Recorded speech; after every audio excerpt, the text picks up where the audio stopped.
Oke, assalamualaikum warahmatullahi wabarakatuh. Selamat datang dan selamat berjumpa kembali sahabat-sahabat dimanapun kalian berada. Tentunya masih seputar timnas Indonesia. Dalam hal ini ada sebuah informasi penting di mana kita harus tetap memberikan dukungan yang terbaik kepada skuad Garuda dalam perjuangannya di putaran ketiga kualifikasi Piala Dunia 2026 zona Asia. Dalam hal ini bagaimana yang disampaikan oleh pengamat ternama, dan tanpa basa-basi lagi sahabat-sahabat, langsung kita simak bersama videonya seperti apa ya. Jadi mohon maaf kalau ini terlihat nggak matang ya videonya karena sedang dalam perjalanan. Oke, langsung saja kita simak bersama dan tanggapan kalian langsung ditulis di kolom komentar. Yang biasa membahas tentang timnas Indonesia, yakni tentang keputusan dari Sintayong yang tidak akan memanggil Elkan Bagot untuk membela timnas Indonesia untuk 2 pertandingan babak kualifikasi Piala Dunia tahun 2026 zona Asia round 3 lawan Arab Saudi dan Australia pada tanggal 5 dan 10 September nanti. Penegasan ini diberikan oleh Sintayong kepada salah satu wartawan yang menanyakan kepada dia tentang Elkan Bagot di Stadion Madia Senayan pada saat berlangsungnya pertandingan Liga 1 antara Maluku United versus Persebaya Surabaya kemarin sore. Artinya sudah clear untuk sementara waktu Elkan Bagot tidak akan dipanggil oleh Sintayong untuk membela timnas Indonesia. Dan saya pikir kita sebagai pemain ke-12 perlu juga menghormati keputusan dari Sintayong. Dan menurut hemat saya, dia memanggil pemain sesuai dengan progres dari sang pemain, sesuai dengan kebutuhan tim, dan tentunya sesuai dengan konsep permainan yang akan dia terapkan, agar para pemain yang dia panggil diharapkan bisa perform sebaik mungkin bagi tim nasional Indonesia. Jadi segala bentuk keputusan dari Sintayong untuk memanggil atau mencoret pemain itu adalah untuk kebaikan dari timnas Indonesia. Dan kita juga, saya pikir dalam hal ini tidak bisa juga berspekulasi tentang apa yang sebetulnya terjadi antara Elkan Bagot dengan Sintayong sehingga untuk saat ini dia memang tidak dipanggil lagi untuk membela timnas Indonesia. Walaupun seperti yang sama-sama kita ketahui, ya dia juga merupakan salah satu pemain yang berkualitas yang sekarang bermain di Inggris, meskipun tidak bermain di Ipswich Town ya. Dia akan dipinjamkan ke Blackpool dan dia juga sudah bermain 1 kali. Artinya sebagai pemain yang bermain di luar negeri, tentulah Elkan Bagot merupakan pemain yang spesial, apalagi usianya masih muda. Tapi selain itu juga kita harus pahami bahwa hanya sang pelatih yang tahu pemain seperti apa yang dia butuhkan. Dan juga kita harus pahami lebih lanjut bahwa sekarang pilihannya sudah lebih dari cukup di lini pertahanan. Karena ada juga Nathan Choaon yang bisa bermain di defense. Ada Jordi Amat yang kita tahu memang biasa diturunkan sebagai starter walaupun ya dia sering melakukan kesalahan. Ya tentu jika memang nanti kesalahan-kesalahan terus terjadi dari Jordi Amat, bukan tidak mungkin dia juga akan tergeser dari starting lineup. Kemudian kita tahu ada juga Ferrari yang bisa bermain, ada juga Rizky Ridho. Ya, ada banyak sekali pilihan. Calvin Verdong juga kalau nggak salah bisa bermain di defense. Ya, jadi banyak sekali pilihan bagi Sintayong. Justin Hubner seandainya tidak mendapatkan larangan bermain, maka tentu bisa bermain juga. Ya, Wahyu Pras saya pikir jika dipanggil dia juga bisa bermain. Kenapa kita juga harus pesimis? Ya, dengan tidak dipanggilnya Elkan Bagot, karena pilihannya banyak. Dan juga kalau kita cermati performa dari Elkan Bagot, sepertinya ya naik turun juga, nggak konsisten juga. Tapi kan kelebihan dari Elkan Bagot, dia adalah pemain yang selalu unggul dalam duel bola-bola atas. Ya, dan juga jika dia dimainkan di depan bisa juga menjadi opsi untuk bermain sebagai striker tambahan yang pernah juga dilakukan oleh Sintayong di saat timnas Indonesia bermain di Piala Asia Senior. Dan feeling saya hal ini hanya sementara. Tapi nanti seiring berjalannya waktu bisa juga nanti dia dipanggil lagi ke timnas Indonesia. Maka itu saya harapkan juga para konten kreator FOMO atau yang tiba-tiba timnas jangan juga banyak berspekulasi. Karena kita perlu serahkan segala bentuk keputusan kepada Sintayong yang lebih paham daripada kita semua. Saya sebagai pengamat sendiri tidak bisa berspekulasi tentang apa yang terjadi antara Elkan Bagot dengan Sintayong. Meskipun banyak yang memang mengatakan karena Elkan Bagot tidak memenuhi panggilan pada saat Timnas Indonesia U23 itu akan bermain di pertandingan playoff agar bisa lolos ke Olimpiade. Tapi kan tentu Elkan Bagot juga punya alasannya tersendiri. Jadi bukan artinya ya dalam tanda kutip dia membangkang untuk membela Timnas Indonesia, enggak juga dong. Ya kan, dia yang memilih Timnas Indonesia tanpa dipaksa oleh siapapun. Dan saya yakin dia bangga bisa bermain bagi Timnas Indonesia, tapi juga tentu dia ada kepentingannya tersendiri juga, yang mungkin dia tidak bisa memenuhi panggilan dari Sintayong at the last minute. Dan sebaliknya, saya pikir Sintayong juga paham dia punya pilihan yang lebih dari cukup untuk saat ini. Dan saya yakin Sintayong adalah pelatih yang 100% profesional, artinya ya dalam tanda kutip lagi nih, tidak baperan. Gak mungkin juga dia baperan dengan pemain, tapi dia melihat pemain ini sekarang dia butuhkan atau enggak nih. Dan kan ada juga pemain-pemain yang masuk kemudian keluar lagi dari Timnas Indonesia, tapi kan bukan berarti kemudian di-ban, gak ada tuh istilahnya di-ban. Kecuali ada problem, ada masalah dari attitude-nya. Tapi kan sejauh ini kita tahu Elkan Bagot ya fine-fine saja. Jadi saya pikir hal ini hanya sementara, karena Elkan Bagot tetap merupakan aset bagi tim nasional Indonesia. Dan juga kita tahu bahwa sekarang ini kan Sintayong mulai memonitor pertandingan-pertandingan dari Liga 1. Mungkin juga nanti dia akan memanggil pemain yang bermain di Liga 1. Apapun masih bisa terjadi, tapi kalau untuk saat ini, kalau kita melihat komposisi pemain dari Timnas Indonesia, pilihannya banyak sekali bagi Sintayong yang bisa bermain di lini pertahanan. Mungkin untuk sementara ini dia tidak memanggil Elkan Bagot, tapi Elkan Bagot ini kan usianya masih 21 tahun.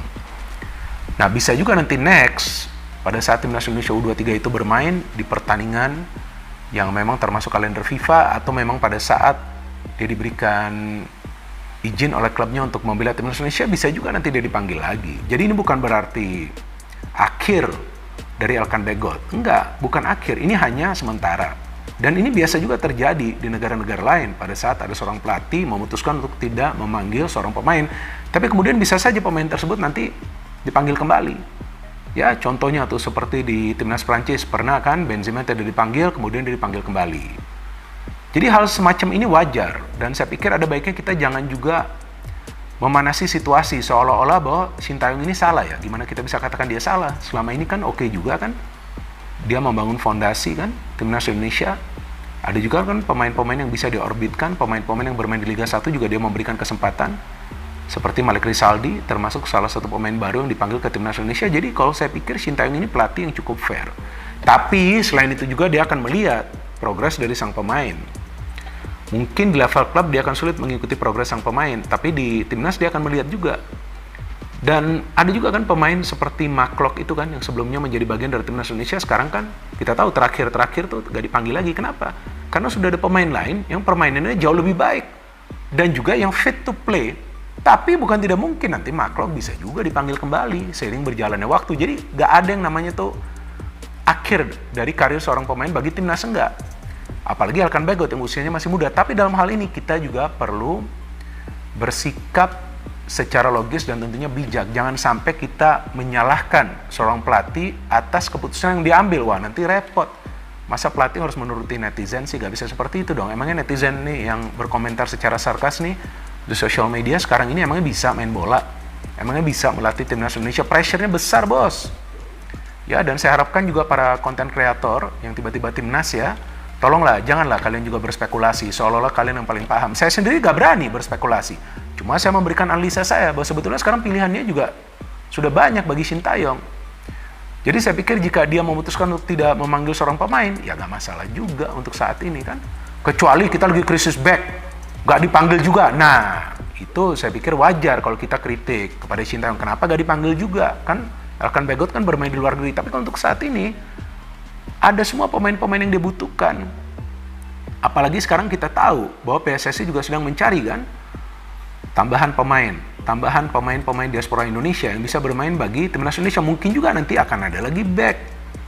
Jadi memang sekarang persaingannya sudah sangat ketat di Timnas Indonesia. Iya dong, gak gampang bagi seorang pemain untuk bisa mendapatkan starting lineup, apalagi dipanggil ke Timnas Indonesia. Dan kita sekarang masih menunggu pemain-pemain mana saja yang dipanggil oleh Sintayong. Maka itu dia juga sempat menonton pertandingan Liga 1 antara Maluku United versus Persebaya Surabaya. Kan artinya dia nonton. Pada saat seorang pelatih itu punya waktu, dia akan nonton. Di luar negeri juga sama, gak selalu mereka harus nonton, harus hadir di stadion. Kadang-kadang mereka juga mengirimkan asistennya. Kalau nggak salah asisten dari Sintayong nonton juga kan sebelumnya pertandingan Liga 1 lainnya. Jadi ya inilah bentuk kepedulian dari Sintayong bagi timnas Indonesia. Di mana dia bisa menonton pertandingan Liga 1, dia akan nonton. Kalau enggak, ada asistennya. Kan itu juga tugas mereka. Dan sekarang katanya kan ada asisten yang bisa melatih striker kita. Nah, itu juga yang kita tunggu-tunggu kan. Kalau memang kita tidak mendapatkan striker baru, striker yang bermain di luar negeri ya, sekarang ini ada juga nih pelatih yang bisa mengasah kemampuan para striker kita. Yang sekarang ini terjadi juga di Manchester United, yang mereka mengontrak Ruud van Nistelrooy yang sebelumnya merupakan striker yang membela Manchester United untuk juga mengasah finishing dari para striker Manchester United, karena itu juga masalah bagi klub besar asal Inggris tersebut. Jadi teman-teman, saya pikir kita cooling down saja.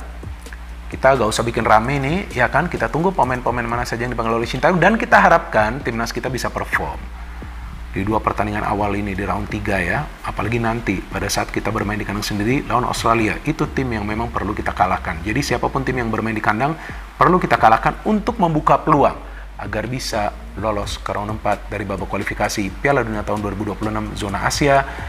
Dan seperti yang selalu saya request kepada teman-teman, yuk kita support 110%, tambahkan 10% lagi untuk support timnas Indonesia di semua level. Level senior, U23, U19, dan juga U17. Kita tahu timnas U19 dan juga U17 sedang dalam masa persiapan untuk bisa lolos ke Piala Asia kan.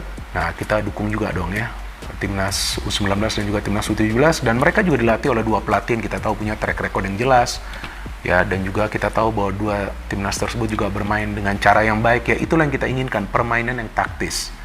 Itu juga yang diterapkan oleh Sintayong di timnas Indonesia senior. Jadi kita support terus teman-teman, dan jangan lupa ya, berikanlah narasi-narasi yang positif. Kalau mau kritik itu hal yang wajar, tapi jangan juga kritik secara sarkas kepada para pemain timnas Indonesia yang kita khawatirkan akan juga mengganggu persiapan mereka untuk berjuang bagi timnas Indonesia. Oke, saya rasa itu cukup ya untuk statement dan informasinya buat kalian semua sebagai pecinta sepak bola Indonesia, lebih tepatnya kepada timnas Indonesia. Dalam hal ini akan memperjuangkan apapun yang akan dilakukan oleh Coach Sintayong bersama segenap staf pelatih dan juga PSSI, dan dalam meracik formasi strategi di atas lapangan kita pasrah penuh, dan kita sebagai supporter hanya memberikan doa dan dukungan. Kritikan juga perlu, tetapi jangan tanpa dasar. Jangan seperti yang cawe-cawe katakan bahwa Coach Sintayong ini dan itu, yang katanya menyewa buzzer ya untuk menyerang. Tetapi kita sebagai supporter yang luar biasa dalam memberikan dukungan kepada timnas itu tanpa harus diminta oleh Coach Sintayong, karena kita sendiri itu bukan bukan awam dalam soal persepak bolaan, apalagi untuk Indonesia. Kita semua sudah tahu kan. Jadi bagaimana tanggapan kalian? Silahkan ditulis di kolom komentar, dan jangan lupa di like dan di subscribe channel ini agar kalian tidak ketinggalan informasi penting khususnya bagi timnas Indonesia. Salam sepak bola keren, salam sepak bola bersih, dan salam olahraga.